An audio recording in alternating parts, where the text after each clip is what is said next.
Welcome to the Pedego podcast and the e-bike revolution. Join us each week as we talk with the entrepreneurs behind this movement and the love stories of those just riding along. Brought to you by Pedego Electric Bikes. With our first go at this whole story here, Mr. Pedego himself, Don D. Costanza. Welcome, sir. Thank you. I'm delighted to be here, Paul. Do we call you Mr. Pedego? Is there official title or anything? Don is my name. All right. So walk us through. You've told this story so many times, you must be able to tell it in your sleep. How, why, who, what, when, where.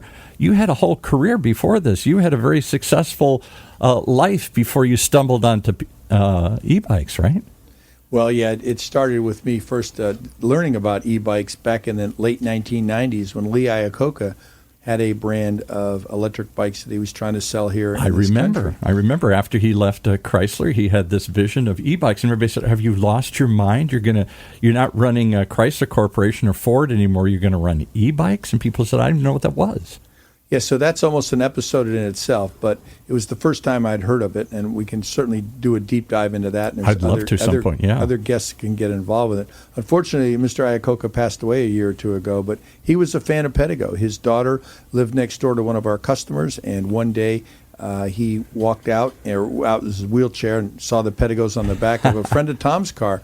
And he goes, "Now that's e-bikes done right." And that's all he said. So that was about the highest compliment could get from Lee Iacocca, right? The king, the founder of the Mustang and the K car, and just one of the best entrepreneurs on the planet that grew up in the corporate world, much like I did. So I grew up in the corporate world and had a job and worked my way up in automotive space. Ended up owning a chemical company with some car washes, but I got the bug. And once you ride an electric bike, it kind of changes your life.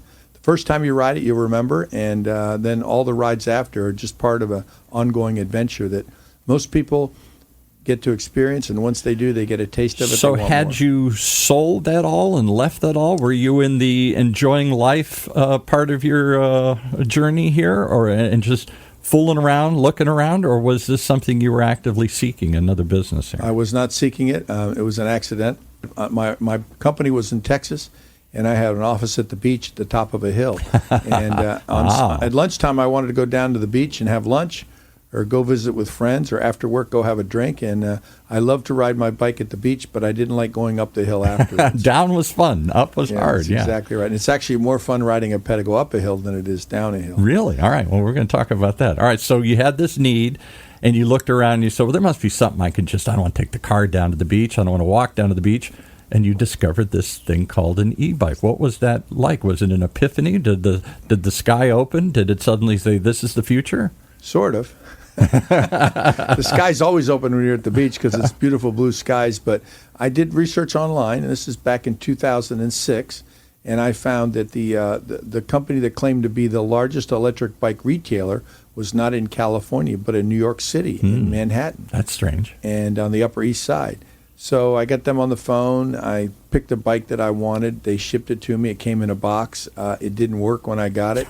It took me about 3 months to get it going because I'm like a lot of customers. I don't know how to put a bike together. Sure.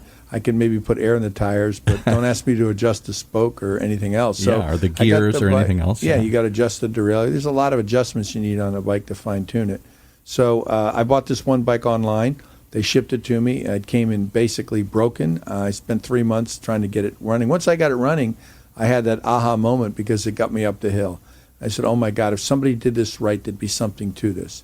And so over the next year or so, I ended up buying a total of 7 electric bikes online, 7 different brands from 7 different companies. Mm-hmm. That must have been the whole catalog. There couldn't have been more than 7 at the time. Yeah, I think I bought everything I could find. If there were more, I would have bought them. I just wanted to get a sense of what they were.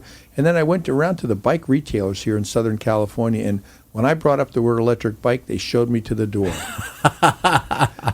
We don't need that thing. Why would you ruin a perfectly good bike by putting a motor on it, was most of the response. One guy beat his chest and said, there's no way we would ever sell an electric bike. Really? Okay. And I said, well, why not? They said, it's not in our DNA. And he tapped his chest like, get the heck out of here. Wow. And so I got that response from virtually every retail store I went to. But didn't they see, you must have at some point, you're the entrepreneur, you've had businesses, you were in corporate America, then you had your own businesses, you had this long, illustrious career.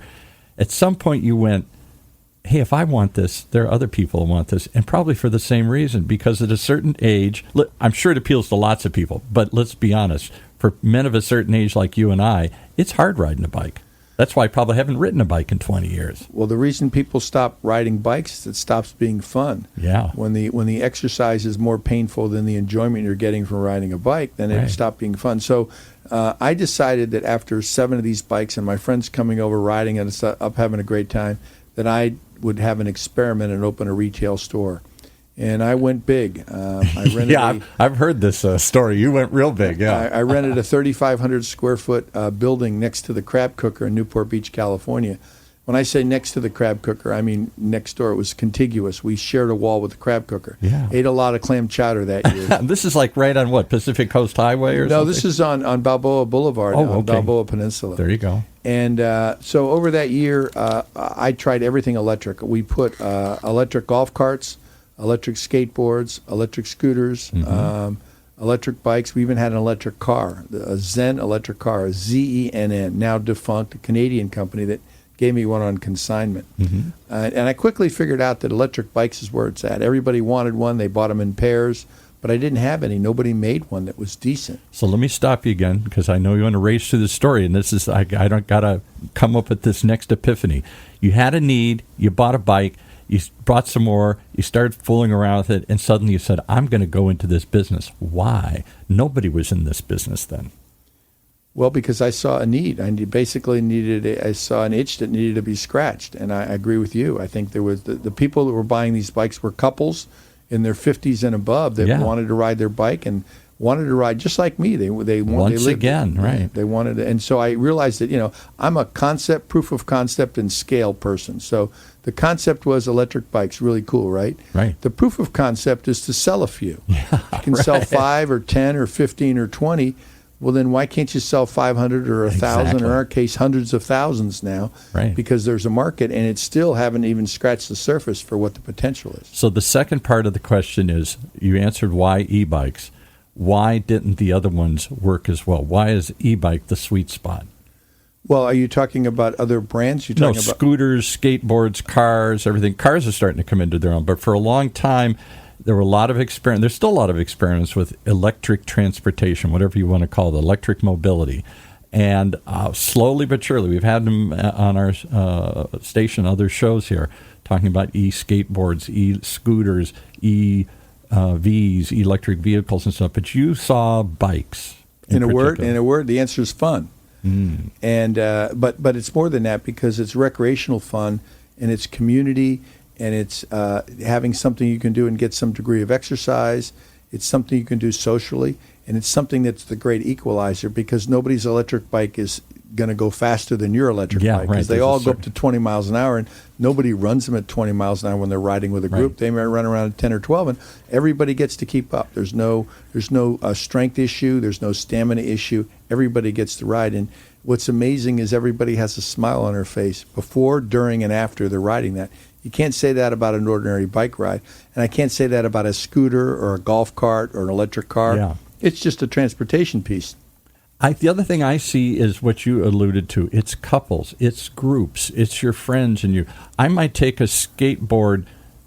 I wouldn't at my age, but I might take a skateboard just to go out and cruise around on it. I might take a scooter to get through downtown, to get from one office building to the next or something like that, like Bird and Lime and all these guys were trying to pioneer that idea, quick transportation, short distance.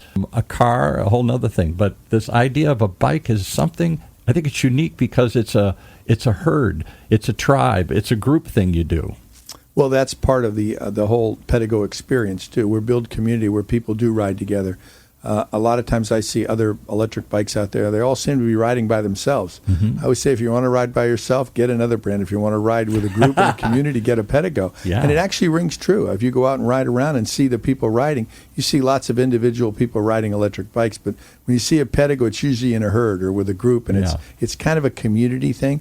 I think that somewhat makes our culture unique. And so we kind of built it on that. But back to the other products, such as the scooters, and you mentioned electric skateboard. Mm-hmm. I carried two cool electric skateboard. One was wired and one was Bluetooth. Mm-hmm. Oh, my God, the scariest thing in the world. That Bluetooth thing lost connectivity. You're going 60 miles an hour, and you realize the brake, or 6 miles an hour, and the brake is in your hand. You lost connectivity. Wow. The thing's still going, and you're on it, and you can't stop it. So I decided that was a non-starter for an electric skateboard. Right. Doesn't mean if you're very skilled, and it's almost like you got to be an athlete and very skilled to do it. But I like the wired ones better because they were more solid connection. But nobody wanted to buy the wired ones. They wanted to buy the wireless ones. And the wireless ones I deemed just to be unsafe, so I stopped selling them. Golf carts were a pain in the butt.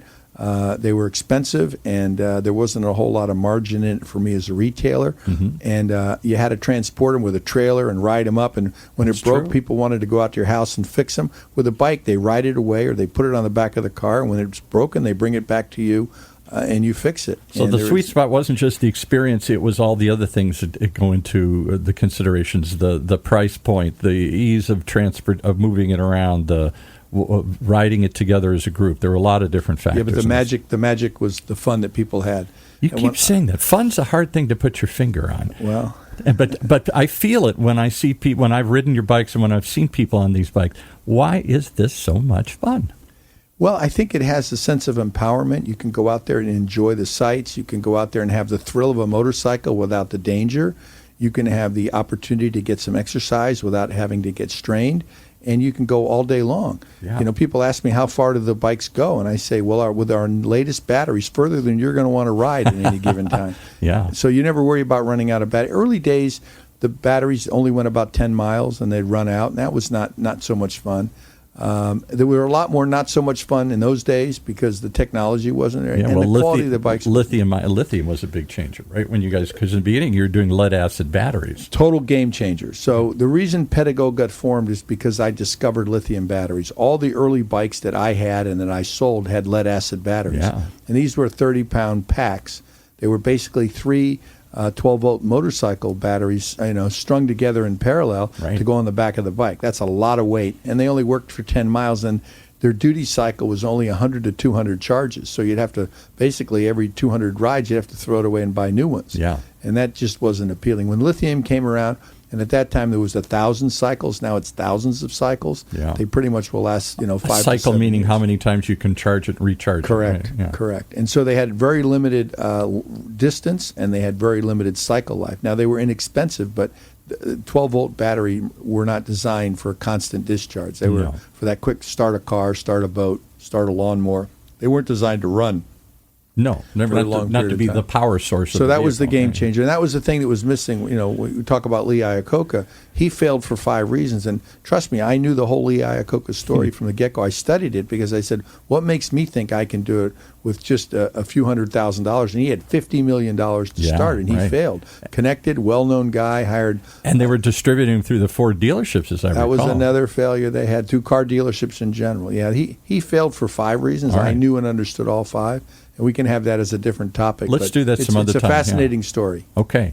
All right. So your story, let's wrap it up. So you came to this epiphany that there was something, you had a need, an urge you needed to scratch. You wanted to get down to the beach, didn't want to ride back up the hill, bought some, discovered this. It's a herd, it's a pack of fun. Your friends come, your group comes, your kids come, everybody comes. And then you went out, proof of concept, sold some of them right here in Southern California. When did you decide, I'm not just going to be a dealer, open up a bunch of dealers, I'm going to make these things, I'm going to buy these things, I'm going to make one better than anybody else has made it? Well, it was a moment in time when my supplier, now there weren't very many good electric bikes available at that time, and we found we could make our own. Mm-hmm. So we were taking some really nice quality regular bicycles and converting them into electric. Mm-hmm. And that model was working. They were colorful, they were comfortable, they were good quality, and we ended up adding these motors to the front and batteries on the back to give it a balance. And it was a little bit heavy, but I think they were 80 pounds when they were all done, which was a little too heavy. But people were buying them, and I noticed the women wanted to buy colors, and the men wanted to know how fast and how far they go. All right. That's the difference. So we one day the manufacturer came to us, and they said, we can't sell you bikes anymore. I said, excuse me? He said, we can't allow you to convert our regular bikes to electric bikes. And I said, why is that? I said, the owners of our company do not believe in electric bikes. They think that you're ruining them and that you're taking our perfectly good products. So if you continue to do this, we're not going to sell you bikes anymore. So they basically cut off my supply. They were the best quality bike. That's what the customers were used to. We were selling them in the day and building them at night. And all of a sudden they cut off my supply of the bikes. And at the same time, the companies that were making the motors, our main supplier went bankrupt. And so we all of a sudden lost our supply of motors and our supply of bikes almost simultaneously. And that day was an epiphany. I decided that I would sell the store and start a company that would do nothing but make electric bikes and start them from the ground up, using everything I learned from what I now refer to as a laboratory. Yeah, the store right. that Living I had laboratory, opened. right. And so we knew what we wanted. We went to a professional car designer to build, who had a passion for bikes, and told him what we wanted from a color and a style standpoint. And we started building electric bikes. And it took about 5 years for that other company to decide that they missed the boat, and they decided to start building electric bikes. There you go. Well, what an amazing tale. How far has this thing grown, and how far does it have yet to go, do you think? Well, we're in the first inning of a 9-inning game, in my opinion. The market is still huge. We've been selling Pedego since 2009, and every year we just keep getting incrementally better. We're now on our third generation of Pedegos we're rolling out right now. So first generation we kind of learned from what I learned from the store. Second generation we launched in 2011. We've been running with that. We've been perfecting them for 10 years. But now in 2022 we'll be rolling out the third generation, which we've been in design now for 4 or 5 years, to make sure we've perfected every component on the bike. And I'm assuming at this point now it is its own distinct vehicle. It's not just a bike with a battery attached to it somehow. Yeah, so that's a great question. So, a lot of the electric bikes being sold right now are just a bike that they strap on a motor and a battery and say, this is now an electric bike. And a lot of our competitors, even the bike companies, have done the same thing. You can see the batteries that look like they just kind of added them as an afterthought. Right. From day one, I wanted to make sure that the battery was integrated in part of the bike. And I'd say that the first couple of years we didn't succeed in that completely, but we had the right idea where the frame that held the battery was integrated when the frame was made, but then we were buying an off-the-shelf battery. We don't buy any off-the-shelf components anymore. Almost every component on our bike is specifically designed to be on an electric bike and specifically to be a Pedego high quality. So we're not about volume so much as we are quality. Some people have gotten the business and they just want to sell quantity, get their name out there, sell as many for as cheap as they can. We've taken a different approach. We'd rather sell less bikes and make sure that the customer gets a quality bike and, more importantly, has a quality experience. And the quality experience starts with the test ride. I don't recommend anybody buy an electric bike from anybody, including Pedego, that doesn't first experience it and try the different models. We make 18 different models and coming out with 3 more. Why? Because it's like a pair of shoes. They fit everybody differently. Right. And bikes are even more importantly. If the bike's not comfortable when you're riding it, you're likely not going to ride it very often. But if you get one that fits you perfectly, just like a comfortable pair of jeans, you're going to go for that pair every day, right? I go into my closet and I got 10 pairs of jeans, but I always keep picking the most comfortable pair. The same thing is true of the bike. So rather than buy 10 bikes, I always say you can buy it right. You can buy it twice or you can buy it right. If you try it on, you take it for a long test drive. At our 185 locations, you can go out and rent one for an hour, for a day, for a week if you want. And you can try all different bikes before you pick out the one that's right for you. And that's really the last epiphany I saw that you had. The first one was, hey, there's something needed here, this e-bike thing. This is kind of cool. Second one is, hey, I can actually sell those, and there's a market to be I could open up dealerships and do this. But nobody that I'm aware of, is there anybody else that's actually gone out and created their own dealer network specifically for their product here? No. In fact, to this day, I'm surprised nobody else has. It's kind of unique to us. But, coming up on the next podcast is going to be a very exciting thing. You're going to hear from the real visionary behind the brand and opening up the stores. And that's going to be Tom Bach. He opened up the first store in 2000. Came to me in 2011, said, I want to open a Pedego store in Huntington Beach. 2012, he opened it up, and now he's one of the finest dealers on the planet, and he has the success of his own store, but now he's helped us open 184 more of them. There you go. Well, I look forward to hearing that story, because that is the entrepreneurial story behind your success. It isn't just that you saw the need and built a great product. You found a way to market this that nobody else has thought of here. I think it's a phenomenal tale, and I look to ride along with us. How do they learn more? Is there any way people can reach out to you? Are you unapproachable now, or if other people are interested in learning how to be a dealer or learning how to get into the e-bike revolution, how do they contact you? Well, first of all, I can say the best source of information is on our website. If you go to Pedego.com, if you're interested in buying a bike, there's a great selection of all our different models there. But if you're interested in becoming a dealer, there's a category that said Own a Store. And you click on that and put in your information, basic information, and that'll serve you up a 30-minute video that explains the whole business model. So rather than me getting on the phone and missing things or not giving it, you get to hear Start there. Right from the beginning what it is. And then after that, if you have further interest, then we can have some ongoing dialogue. So I recommend the website. I am approachable. I get too many emails every day, but I'm always open for more. So it's real simple. It's don@pedego.com. There you go, Don at Pedego. And Pedego is Pedego. Pedego means what? How did you come up with that? Well, you pedal. You add a little bit of E, which the E can either stand for energy or electricity, and then you go. So the combination of your pedaling and some electricity makes you go. In hindsight, it seems so obvious, but at the time, it must have seemed so radical, all the things you were doing here. Well, as an old hippie myself, I love this radical revolution that you've created here, and I look forward to riding along week after week here on the Pedego podcast. Thank you, Paul.